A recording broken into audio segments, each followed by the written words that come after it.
Question number 9 हमें integrate करना है x cos इनवर्स x। जिन ने क्वेश्चन नंबर 7 और 8 किया है होगा ना, वो इसको आराम से कर लेगा क्योंकि सेम टू सेम है, ये कुछ भी अलग नहीं है। सेम वापस यही फॉर्मूला यूज़ करना है, आइलेट यूज़ करना है।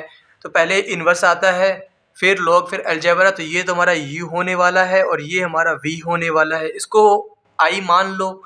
तो i की वैल्यू क्या आएगी हमारी, इंटीग्रेशन ऑफ, पहले u इंटू में इंटीग्रेशन ऑफ v करना होता है ना, तो cos इनवर्स x, फिर इंटीग्रेशन ऑफ v जो कि हमारा x है, dx, फिर माइनस इंटीग्रेशन, फिर ब्रैकेट में क्या लिखना होता है हमें, d ओवर dx, किसका, u का, जो कि हमारा cos इनवर्स x है, तो cos इनवर्स x, फिर इंटीग्रेशन v का जो कि हमारा x है, तो x dx, फिर ब्रैकेट को क्लोज कर दो और dx लिख दो।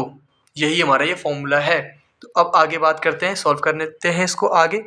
तो i की वैल्यू क्या आ गई हमारे पास, cos इनवर्स x, x का इंटीग्रेशन क्या होता है हमारा, एक्स स्क्वायर बाय 2 होता है, ठीक है। फिर माइनस का माइनस, इंटीग्रेशन का integration, d over d x cos inverse x, जो कि आता है हमारे पास कॉस इनवर्स x का डिफ्रेंसिएशन -1 ओवर में under root 1 minus x square, यही आता है ना। और x का इंटीग्रेशन क्या आता है हमारा, एक्स स्क्वायर अपॉन में 2, फिर dx का dx लिख दो यहाँ पे। मतलब i की वैल्यू क्या आ गई हमारे पास, cos इनवर्स x इंटू में एक्स स्क्वायर बाय 2। ये 2 1/2 जो है यहाँ पे कांस्टेंट है, बाहर निकाल लो। तो -1/2 बाहर निकाल लिया हमने। तो ऊपर की क्या बच गया, माइनस एक्स स्क्वायर डिवाइड में under root 1 minus x square dx, यही बचेगा। बताओ अब हम क्या करेंगे, जो हमने पिछले वाले में किया था और उसके पिछले वाले क्वेश्चन में भी किया था। नीचे क्या है, 1 माइनस एक्स स्क्वायर, तो ये हमें ऊपर चाहिए ताकि कैंसिल करके एक ऐसा फॉर्म ला सके जो इंटीग्रेट करना आसान हो। इसे इंटीग्रेट करना आसान नहीं है, होगा ही नहीं। इसे थोड़ा सिंपल करके इंटीग्रेट कर सकते हैं। सिंपल करने का तरीका क्या है, जो नीचे है ऊपर ला दो। ऊपर हमें 1 चाहिए, तो ऊपर 1 चाहिए हमें, तो हम क्या करते हैं, +1 करेंगे और -1 कर देंगे। यही करते आए हैं, यही करेंगे ही। तो 1/2, इसको सिंप्लीफाई कर रहे हैं तो एक काम करो, बड़ा ब्रैकेट बना लो ताकि वैल्यू आपको डालने में आसानी हो। इंटीग्रेशन है यहाँ पे, तो इंटीग्रेशन लिख दिया हमने। +1 करेंगे -1 करेंगे, तो 1 कर दिया प्लस, तो 1 माइनस एक्स स्क्वायर, +1 किया तो -1 भी करना पड़ेगा। -1 डिवाइड में under root 1 minus x square d x, ठीक है। अब सेपरेट कर लेंगे इसे हम। सेपरेट कैसे करेंगे, इसको कर लो अलग और -1 अपॉन में ये अलग कर लो। तो हमारा आई का वैल्यू क्या आ गया, कॉस इनवर्स एक्स इंटू में एक्स स्क्वायर बाय 2 -1/2 ब्रैकेट के अंदर integration of 1 minus x square divide में 1 माइनस एक्स स्क्वायर, ये हमने अलग कर लिया। फिर dx लिख दो, फिर माइनस है यहाँ पे तो माइनस बाहर ही निकाल लो। इंटीग्रेशन ऑफ 1 ओवर में अंडर रूट, यहाँ पे अंडर रूट है, under root 1 minus x square dx, ठीक है। कुछ अलग तो नहीं किया अभी हमने, बस थोड़ा सा सेपरेट कर लिया है इसे। अब कुछ कैंसिल हो रहा है क्या, अंडर रूट से कैंसिल हो जाएगा और ऊपर क्या बचेगा, अंडर रूट में बच जाएगा। Cos inverse x, x square by 2 -1/2 bracket के अंदर क्या आएगा हमारे पास, इंटीग्रेशन ऑफ, कैंसिल होकर क्या बचेगा हमारे पास यहाँ पे, under root 1 minus x square minus integration of 1 over में a square minus x square. किसका फॉर्मूला होता है बताओ, दिखा दूँ या याद आ गया होगा आपको, है कि नहीं, याद आया कुछ, साइन इनवर्स एक्स बाय ए। तो यहाँ पे मैं अगर लिख दूँ साइन इनवर्स एक्स, हमारा एक्स ही है, ए हमारा 1 है, तो साइन इनवर्स एक्स तो कोई बात नहीं, कोई दिक्कत तो नहीं है किसी को, ठीक है। अब इसे सॉल्व करो। इसे सॉल्व करने का फॉर्मूला मैंने 7 में दिखाया था, 7 क्वेश्चंस में दिखाया था, 7 वाले में ये है। और कुछ बच्चे को इस बात से दिक्कत हो सकती है कि उन्होंने ये पहले देखा नहीं होगा, कोई बात नहीं, अगले एक्सरसाइज में आप यही देखने वाले हो। इन क्वेश्चन फॉर्मूले के ऊपर पूरी एक एक्सरसाइज है, बहुत इंपॉर्टेंट है, तीनों आपको तीनों याद करने पड़ेंगे, ठीक है। और पेपर में कहीं लिखा नहीं आता कि आपको ये यूज़ करना है या नहीं करना है। आप कोई से भी क्वेश्चन में कोई से भी फॉर्मूले यूज़ कर सकते हो, ठीक। तो आप, मैं ये यूज़ क्यों करवा रहा हूँ, क्योंकि ये आसान होता है करना। एक तरीका और था जो मैंने बताया था क्वेश्चन नंबर 7 में, ठीक है। तो वो भी तरीका सही है, लेकिन ये थोड़ा सा ईजी होता है और ज़्यादा बढ़िया होता है। क्यों? गलती होने की संभावना इसमें कम होती है इसलिए। अब देखो आप, अच्छा ये एक बार पूरा देख लो इसको एक बार।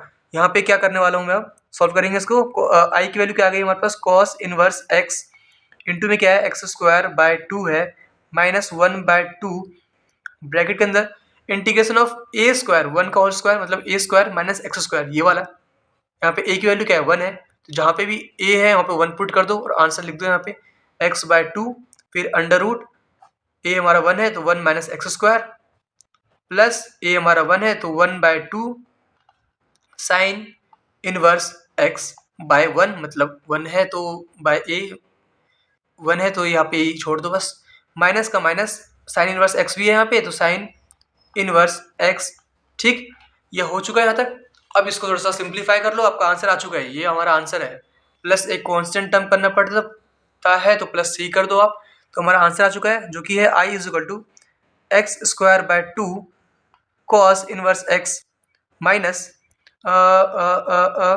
1/2 ब्रैकेट में क्या है x/2 under root 1 minus x square, 1/2 minus sine inverse x मतलब sine 1/2 sine inverse x minus sine inverse x क्या आएगा हमारे पास, माइनस का 1/2 साइन इनवर्स एक्स आ जाएगा। ठीक है, प्लस सी, ये हमारा आंसर आ गया। ओके, अब कुछ बच्चों को डाउट होगा कि भैया आपने आंसर तो निकाल दिया लेकिन ये बुक से मैच नहीं हो रहा, मतलब आपका आंसर गलत है। नहीं नहीं नहीं, ऐसा मत सोचना, गलत नहीं है, सही है बिल्कुल।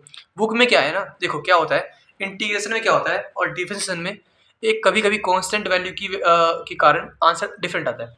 मैंने क्या बोला, अब मैं उसको बताता हूँ क्या बोला मैंने, समझ में नहीं आया होगा आपको पक्का। देखो, अगर बुक से आंसर मैच करना है ना तो उसको आराम से कर सकते हैं। कैसे करेंगे, आपको ये फॉर्मूला याद होगा, sine inverse x plus cos inverse x is equal to π/2 होता है कि नहीं। तो अगर मैं यहाँ पे साइन इनवर्स एक्स की जगह पे पुट कर दूँ π/2 माइनस कॉस इनवर्स एक्स, तो कोई दिक्कत किसी को, एक ही बात है, ये वैल्यू आप यहाँ पे पुट कर दोगे। ठीक है, उसके बाद कॉस इनवर्स एक्स आ जाएगा। चलो कर देता हूँ, तो बोलोगे करते नहीं हो भैया आप। I is equal to x square by 2 cos inverse x minus 1/2 bracket में क्या है हमारा x/2 under root 1 minus x square, और यहाँ पे क्या है माइनस 1/2 साइन इनवर्स एक्स की वैल्यू निकाली हमने π/2 माइनस कॉस इनवर्स एक्स, तो π/2 माइनस कॉस इनवर्स एक्स। ठीक है, ब्रैकेट क्लोज। तो यहाँ से x square by 2 cos inverse x multiply कर दूँ 1/2 से अंदर, तो माइनस का x/4 हो जाएगा, 1/2 into x/4 minus x/4 under root 1 minus x square, और माइनस 1/2 इससे मल्टीप्लाई करूँगा तो मुझे क्या मिलेगा, -1/2 और -1/2 यहाँ पे भी है तो प्लस का 1/4। ठीक है, π/2 और यहाँ पे प्लस का, यहाँ पे ये भी नेगेटिव है और यहाँ पे नेगेटिव है तो ये नेगेटिव ही रहेगा, माइनस का कॉस इनवर्स x/2 और यहाँ पे भी 2 था तो x/4। ठीक है, इसको डाउट इसमें, बस मल्टीप्लाई किया है मैंने और कुछ नहीं किया है, तो डाउट नहीं होना चाहिए आपको। डाउट हो तो एक बार आप खुद करके देखो, अपने आप आ जाएगा। ठीक है, ये आ गया हमारे पास। देखो अब क्या करना है आपको कॉस इनवर्स एक्स कॉमन निकाल लेना है। यहाँ ये काट के यहाँ पे कॉस इनवर्स एक्स कॉमन निकाल लेता हूँ मैं। यहाँ पे क्या बचेगा π/2 π²/2, यहाँ पे क्या बचेगा माइनस का 1/4। उसके बाद क्या क्या बच गया हमारे पास, यहाँ पे बच गया माइनस का x/4 under root 1 minus x square. ठीक है, और क्या बच गया, और बच गया ये 1/4 इंटू में π/2 प्लस सी। इस दोनों को ऐड करके आप ये भी कांस्टेंट वैल्यू भी कांस्टेंट वैल्यू एक C1 लिख दो। ठीक है, अब देखो बुक से मैच हो रही होगी, बुक से ही मैच हो रही होगी अब। ठीक, ये हमारा आंसर आ गया।